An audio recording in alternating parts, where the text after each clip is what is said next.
Hey, greetings, everyone. Lieutenant Colonel Alan West here, and welcome to the Steadfast and Loyal podcast. You gotta light 'em up before they burn it down. Better dig deep, put 'em in the ground.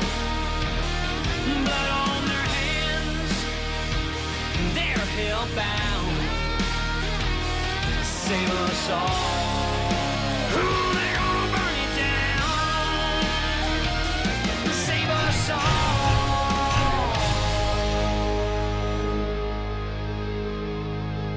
before they burn it down.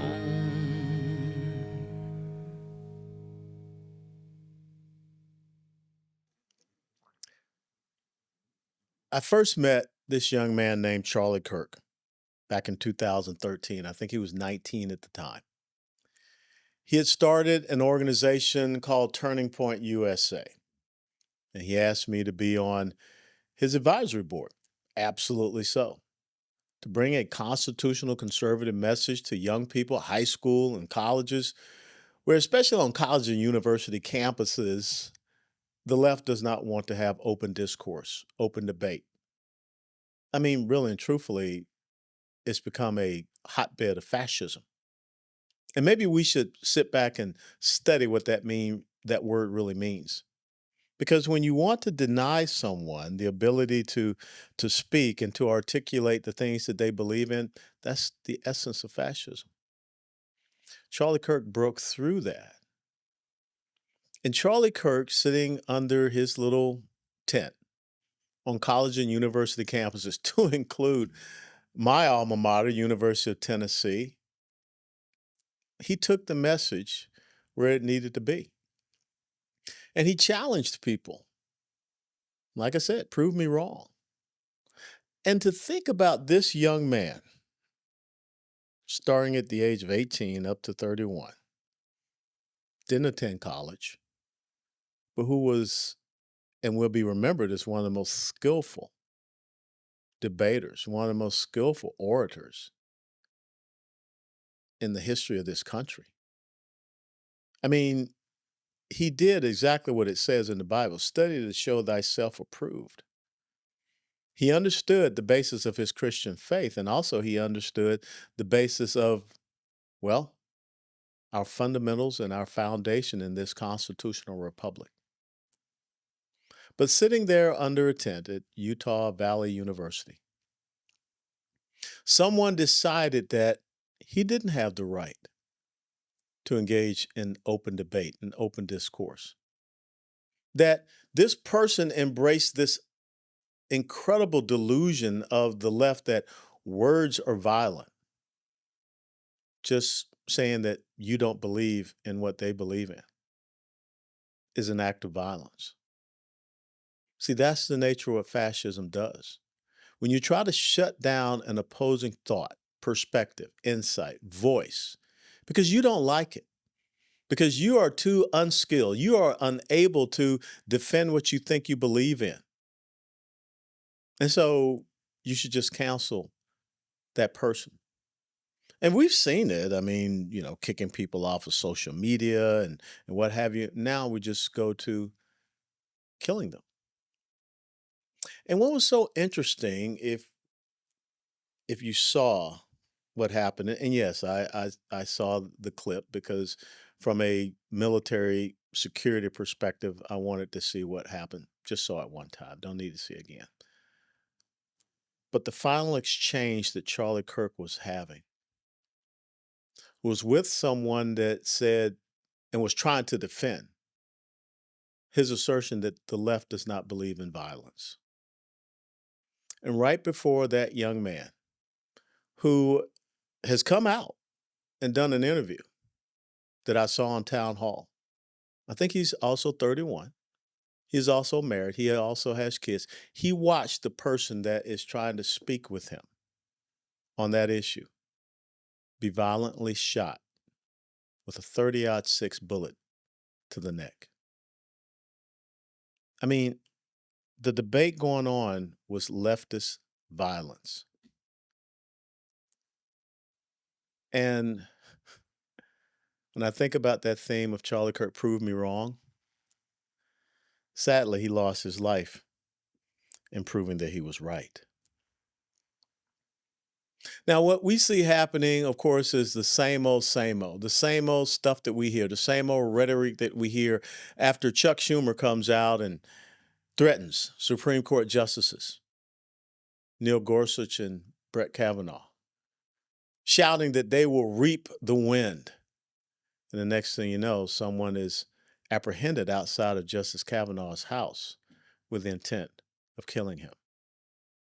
We hear the same old thing after some Bernie Sanders supporter shows up in Washington, D.C., from the state of Illinois, mind you, Governor Pritzker, and he decides to shoot up the GOP congressional baseball team, almost costing Steve Scalise his life. And we continue to hear the same thing over and over and over again. Let's tamp down the rhetoric. After 2 assassination attempts on a former president and a presidential candidate, we continue to hear the same empty rhetoric. And even on CBS Good Morning News, whatever, Nate Burleson questions Representative Kevin McCarthy. He says, when are you guys going to police the violence on the right? And of course, it's always January 6th, January 6th, January 6th, January 6th. Never a mention about the continuing violence of a group like Antifa, which, again, think how stupid what they call themselves is anti-fascist, Antifa. Yet they go out and beat up people, conduct acts of violence against people that they disagree with.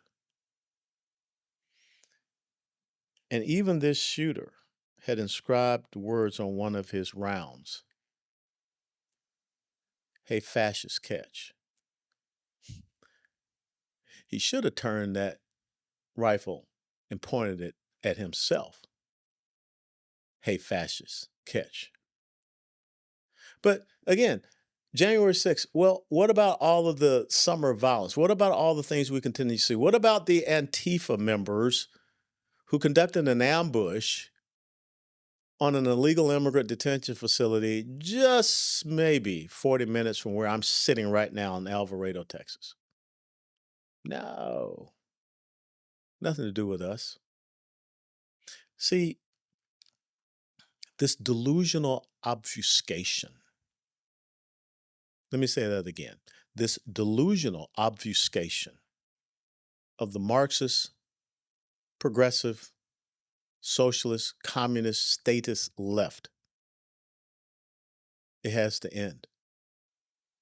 Ilhan Omar, represented from Minneapolis, Minnesota, her comments about you can go back and look at his videos. Sure, go back and look at his videos.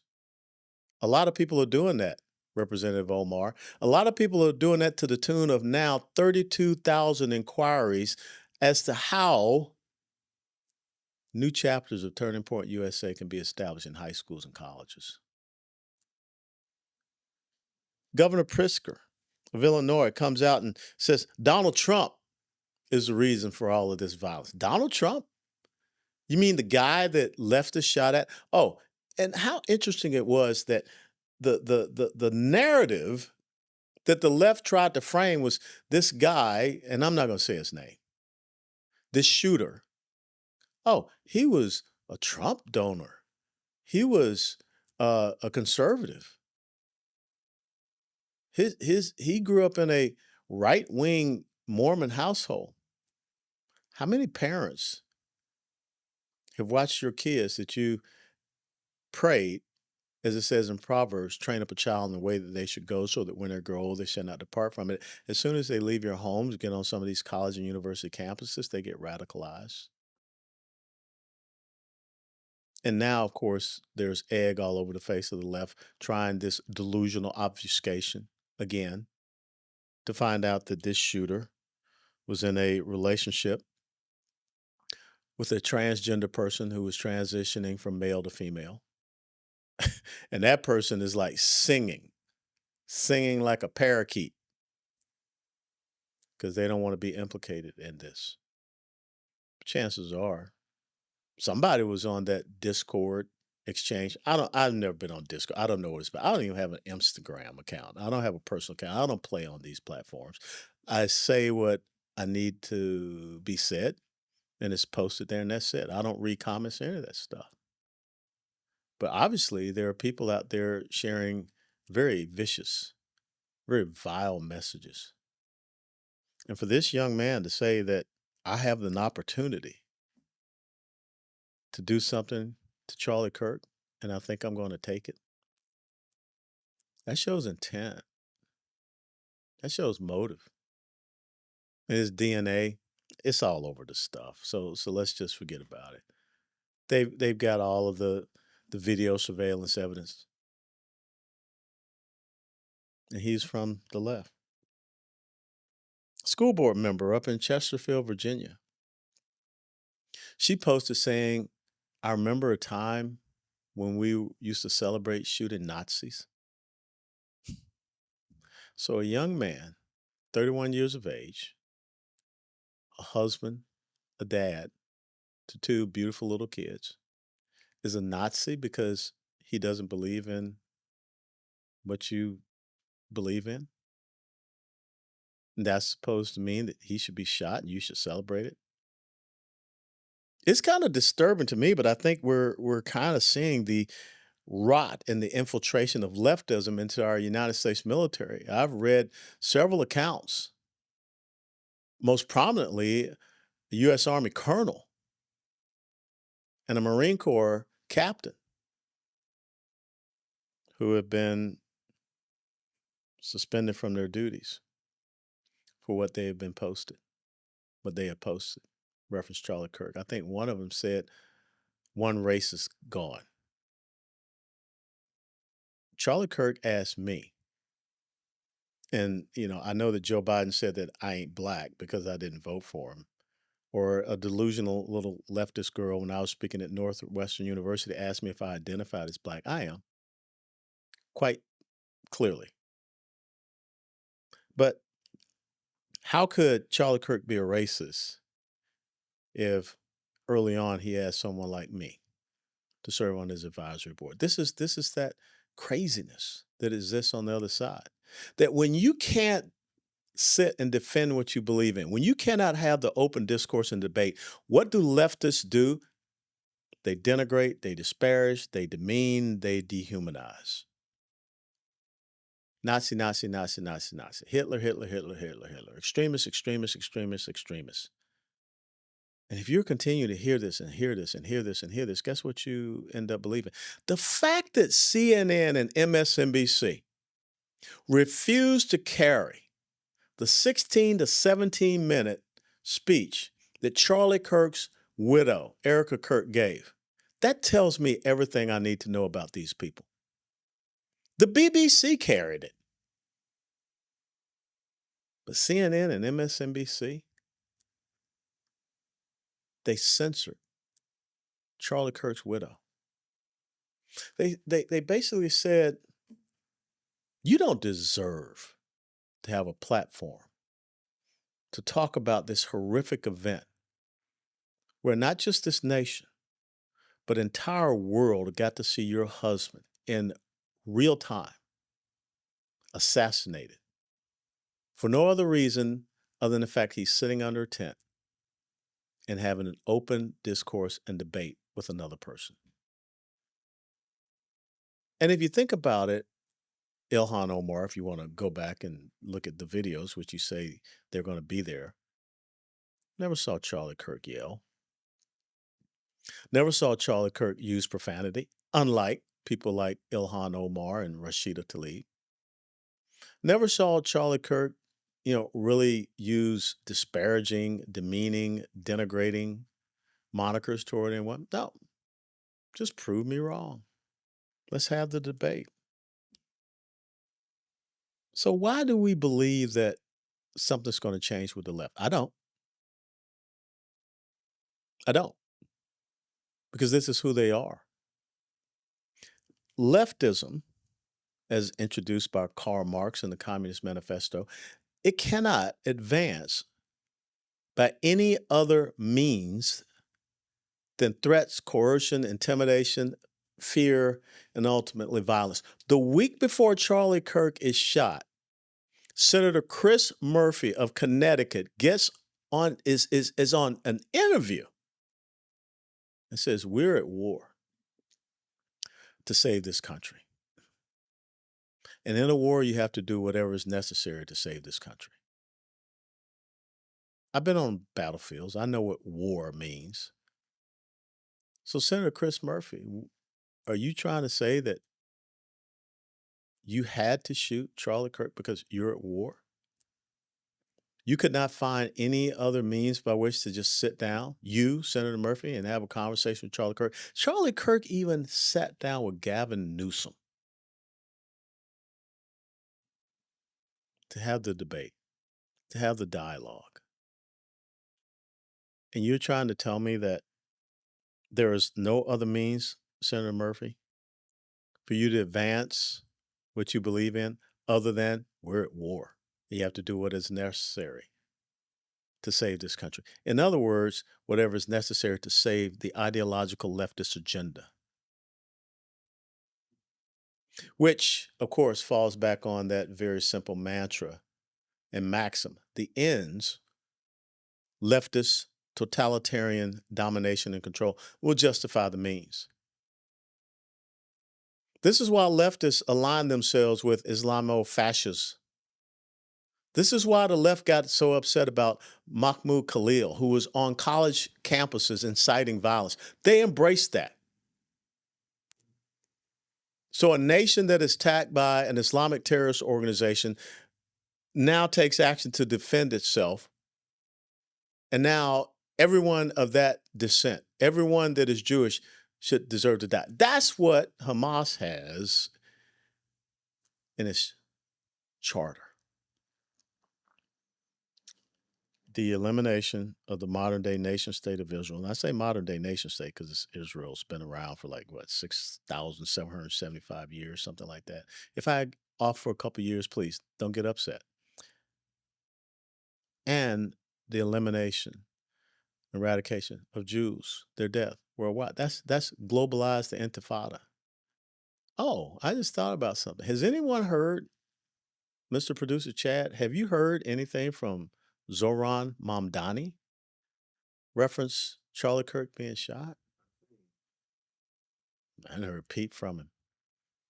But now all of a sudden, Kathy Hochul, I said she's just running to kiss the ring, and she's endorsed him. A person that embraces communism, leftism to its extreme, and Islamofascism and Islamic terrorism. And there are some people that have been out there making comments saying Charlie Kirk got what he deserved because he was up there trying to defend the Second Amendment and he was for gun violence. The Second Amendment is an individual right. The Second Amendment is there to try to protect us from violence. A well-regulated militia. First of all, well-regulated in the language of the Founding Fathers meant well-trained. Militia, you remember why they said militia? Because on April the 19th of 1775 at Lexington and Concord, there was no Army, there was no Navy, there was no Marine Corps. There was a militia, the local trained people there for self-defense who stood against, at Lexington Green, 77, against an entire regiment, about 1,000 British regulars, redcoats. That's why we have the Second Amendment. A well-regulated militia being necessary for the security of a free state. It's our responsibility to secure ourselves, our freedoms and liberties, and also secure the freedoms of our nation, our locales, our communities. Therefore, the right of the people to keep and bear arms shall not be infringed. See, the left doesn't want to talk about the derangement of a person that would go and shoot up children in Minneapolis. And I said it, I'll say it again, just the same as the person that shot up kids in Nashville. Gender dysphoria is a mental condition. Question 21F. on the ATF form 4473, when you go to apply to get a weapon, asks you about your mental condition. Have you ever been treated for any mental illness, what have you? If you're confused about your sex,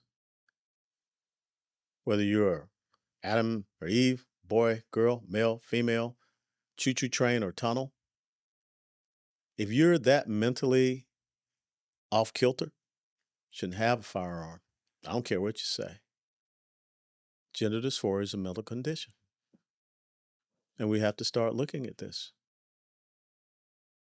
why this is happening. We have to start looking at criminals who are conducting acts of violence against legal law abiding citizens. I mean, here just recently in Dallas, a criminal illegal immigrant who should have been deported out of this country, but was not, he beheaded a hotel manager. I guess we should get rid of machetes too. But see, Charlie Kirk did not condone people going in and shooting up little children. If you want to go all the way back to Sandy Hook, another example, the woman in Sandy Hook had weapons. She knew that her son was mentally disturbed. She did not properly secure those weapons. He was able to get a hold of those weapons, kill her, and then go and shoot those children in Sandy Hook. In Uvalde, Texas, if you're upset about what happened there with that shooting of that school, first and foremost, the person that did that shooting lived with his grandparents. His grandfather had a felony offense. Felons are not supposed to be around or have any access to weapons. So when that shooter put down the address of his grandparents, he should have been in the database file to be kicked out and be rejected. So stop looking at legal law-abiding gun owners like myself or persons like Charlie Kirk that understand the Constitution and come up with this nonsense that he deserved to die because, well, he didn't care about doing anything about gun violence. He thought the Second Amendment was sacrosanct. Yes, the Second Amendment is sacrosanct. It's in our Bill of Rights. Just like in the First Amendment, we have freedom of speech and freedom of expression. Charlie Kirk was killed because he believed in freedom of speech. Words are not violent. Incitement to violence, those words are violent. The left has no problem with words that incite violence, but they do seem to have a problem with words that would cause them, force them to try and debate and defend what they believe in. This is indeed a turning point in the United States of America because young people saw one of their own gunned down for no reason other than the fact that he was speaking about what he believed in. I think Martin Luther King Jr. was 39 when he was gunned down for speaking about what he believed in and how it could benefit others, the movement that he created. A movement that began in churches down south, which is why a Democrat president who happened to be a senator before that from the state of Texas came up with this thing called the Johnson Amendment to shut down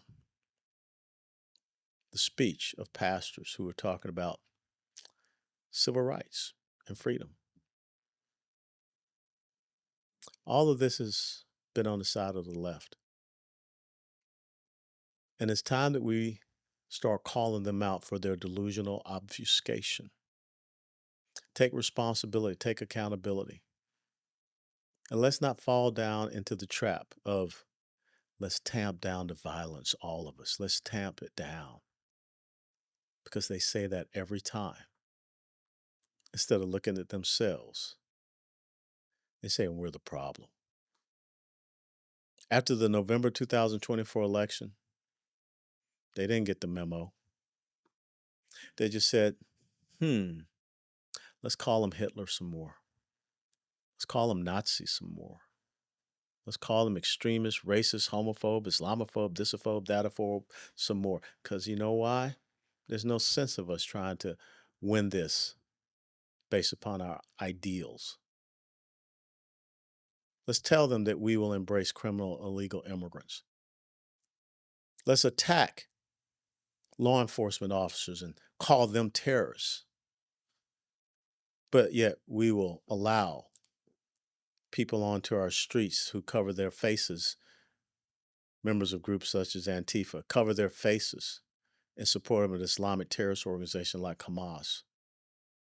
We find simpatico with them because they are advancing our agenda of totalitarian control and the incitement of fear and intimidation to those that won't join with us.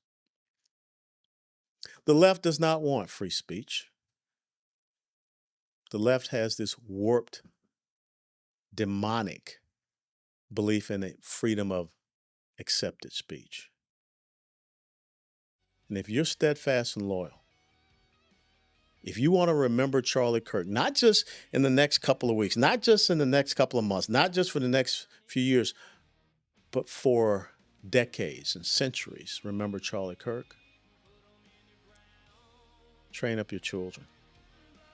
Stand in the gap. And make sure that this cancer of leftism does not end our nation. Steadfast and loyal. Before they burn it down.